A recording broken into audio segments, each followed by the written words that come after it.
Vamos falar agora das novas normas de controle às instituições financeiras que foram recém-aplicadas, né, já bem atualizada e já estão presentes nos exames, tá? Do que nós estamos falando, afinal? Nós estamos falando de uma regulamentação que agora vai exigir das instituições financeiras que analisem os indícios com maior critério, classificando esses indícios por grau de risco, tá?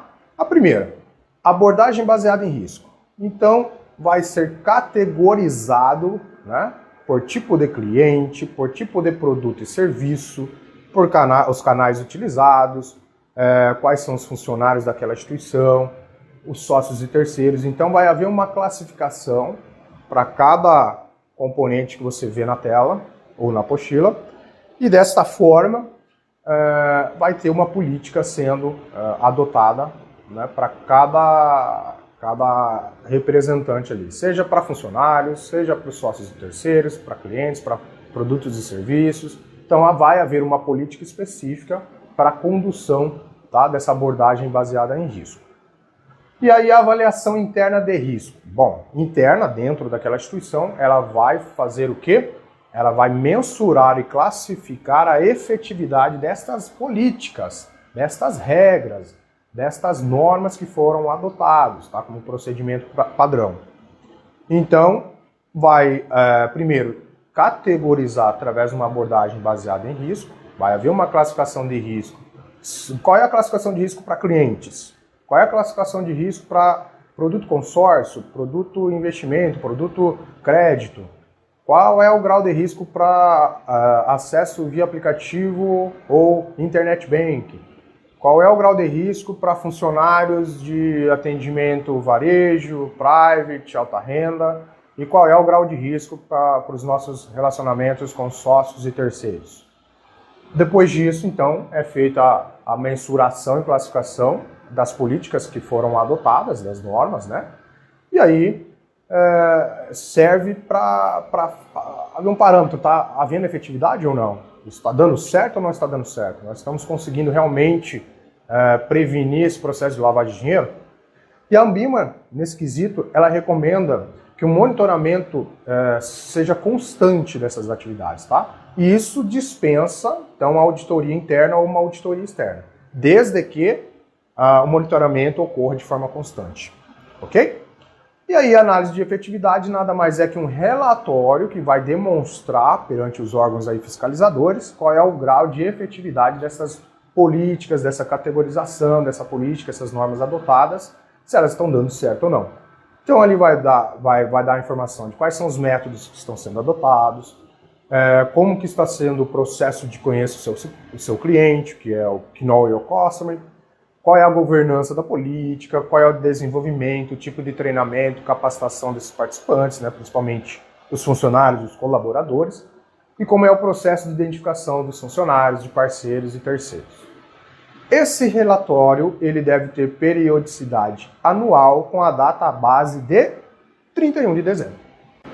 Bom, o que deve ficar bem claro nesse processo, pessoal, é que todo processo de lavagem de dinheiro ele vai estar ligado à fonte da renda, de onde essa renda vem, de onde vem esse patrimônio, como você conquistou isso. Então, por isso que é importante o preenchimento adequado dos dados na abertura de conta, atualização cadastral, entrevista com o cliente, que é o Know Your Customer, o KYC, ou conheça o seu associado para as cooperativas, para você realmente tirar essas informações do cliente ou do associado e saber se tem compatibilidade tudo aquilo que ele movimenta com as atividades que ele realiza. Então, se houver algum tipo de incompatibilidade, ali é um sinal de alerta para um possível processo de lavagem de dinheiro, tá? E o seu dever, a sua responsabilidade é contribuir com a prevenção, ok? Bom, então sempre se lembrem, quando nós estamos falando de processo de lavagem de dinheiro, prevenção à lavagem de dinheiro, vai estar muito ligado à renda, a patrimônio, de onde vem, ok? E aí, como que é feita a comunicação quando há algo suspeito? Como que deve ser feito? Então existe um sistema para isso, que é o SysCoaf, né? Que é um meio de comunicação que vai ser feito pela instituição financeira Coaf. E aí esse processo, esse tempo deve ser de no máximo um dia útil, ok? Então tem uma atividade suspeita, o processo de comunicação Coaf é de no máximo um dia útil. Tá? E aí o que são algumas operações suspeitas, tidas como suspeitas? Então todo aquele depósito ou aporte em espécie ou saque, valor igual ou superior a 50 mil reais. As operações ali que envolvem pagamentos, recebimentos e transferências também, que sejam no valor igual ou superior a 50 mil reais. Ou então a solicitação de provisionamento de saque em espécie, em dinheiro, que seja também no valor igual ou superior a 50 mil reais. Não é que ela definitivamente é entendida como atividade suspeita. Você conhece uma pessoa que ela tem um grande poder aquisitivo, ela tem um grande patrimônio, solicita uma provisão de saque em espécie na sua agência e é tido como uma situação suspeita? Não, mas como há uma regra, há um padrão, solicitou uma provisão a partir de 50 mil reais, tem que obrigatoriamente ser comunicado ao COAF, tá? Em até um dia útil após aquela solicitação, ok? Bom, vocês vão ver aí que existem várias operações que são tidas como suspeitas, tá? Essas são apenas um padrão para a comunicação ao COAF e agora nós estamos falando das operações suspeitas. Então, já falei um pouquinho a impossibilidade de atualização cadastral no processo de abertura da conta, a impossibilidade de identificação de quem foi o beneficiário final de uma transação, a incompatibilidade de movimentações com a profissão, com a renda, com o patrimônio, que eu acabei de falar. Esse é o fator mais evidente de uma operação suspeita, né? Enfim, tem outras, mas o que você deve entender é que vai configurar como suspeito quando tem compatibilidade com renda, com patrimônio, com a profissão. Ali já é um grande indício e quando a instituição começar a investigar, COAF começar a investigar, Ministério Público começar a investigar, vai encontrar ali que realmente era incompatível porque havia uma atividade ilícita envolvida, ok? Gente, o que é o COAF? O COAF é o Conselho de Operações e Atividade Financeira. Tá, e qual é o seu papel?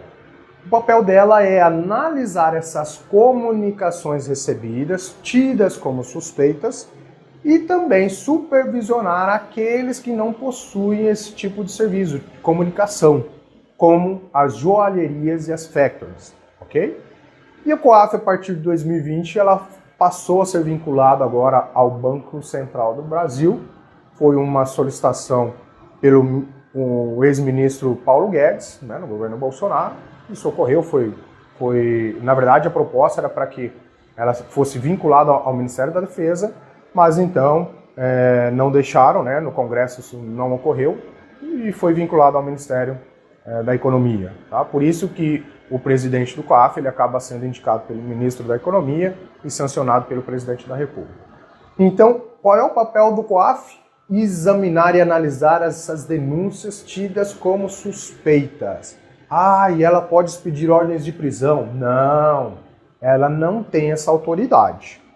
Entenda que COAF não tem nada a ver com a Polícia Federal ou qualquer polícia que nós conhecemos. COAF é uma autarquia que tem esse propósito de analisar, né, o que é suspeito ou não, e caso haja fundamento, ela vai levar ao conhecimento do Ministério Público, que daí sim é dotado de autoridade para expedir ordens de prisão. Ok?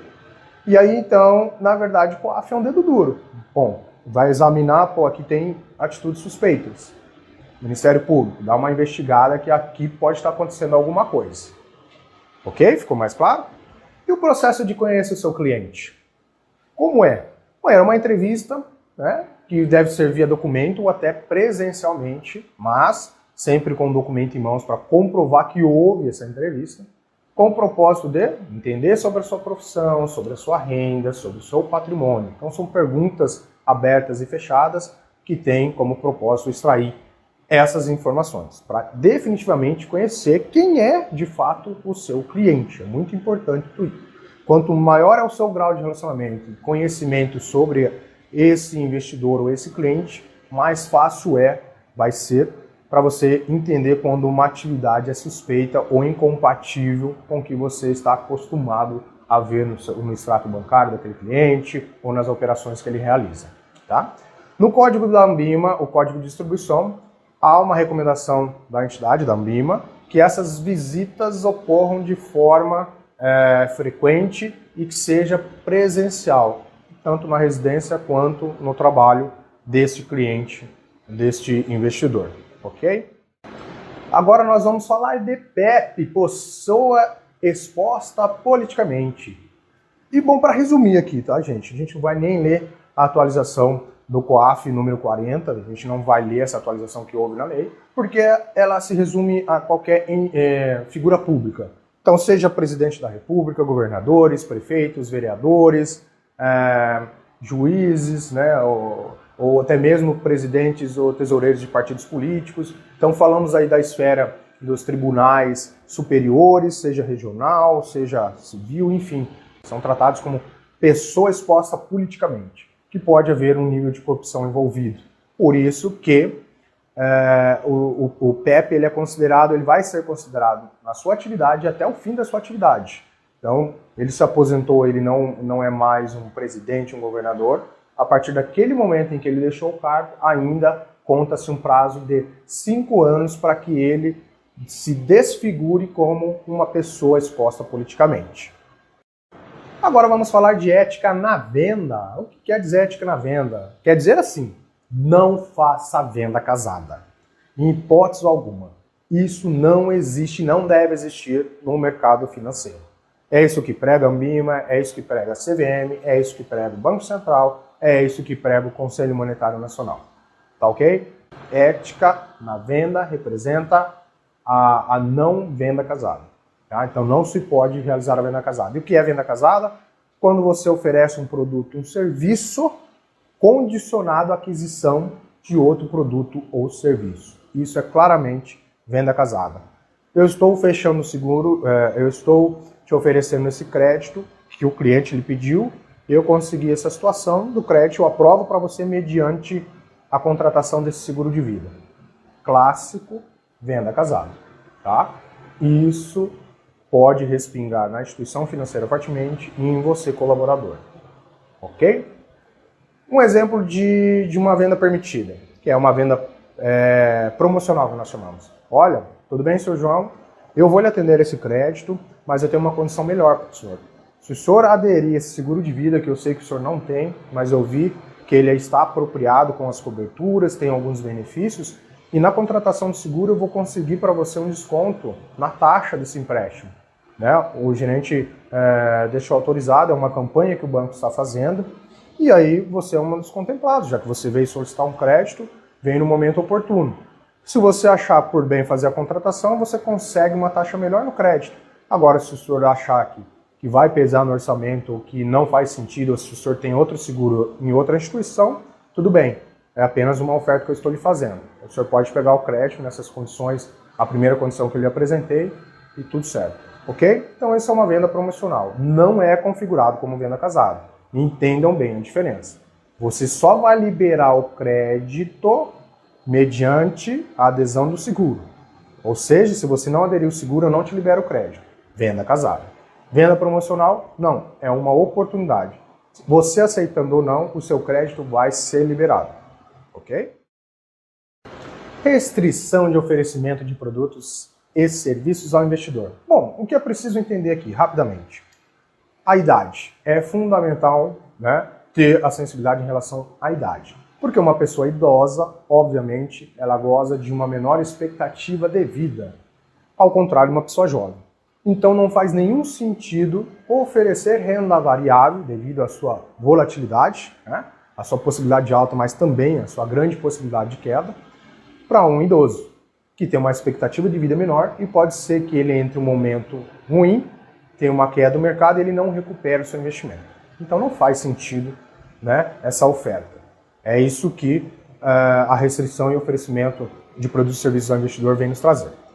O outro ponto, horizonte de conhecimento, horizonte de investimento. É muito importante entender quais são os objetivos de curto, médio e longo prazo desse investidor, desse cliente, para você adequar adequar a oferta do produto para cada objetivo.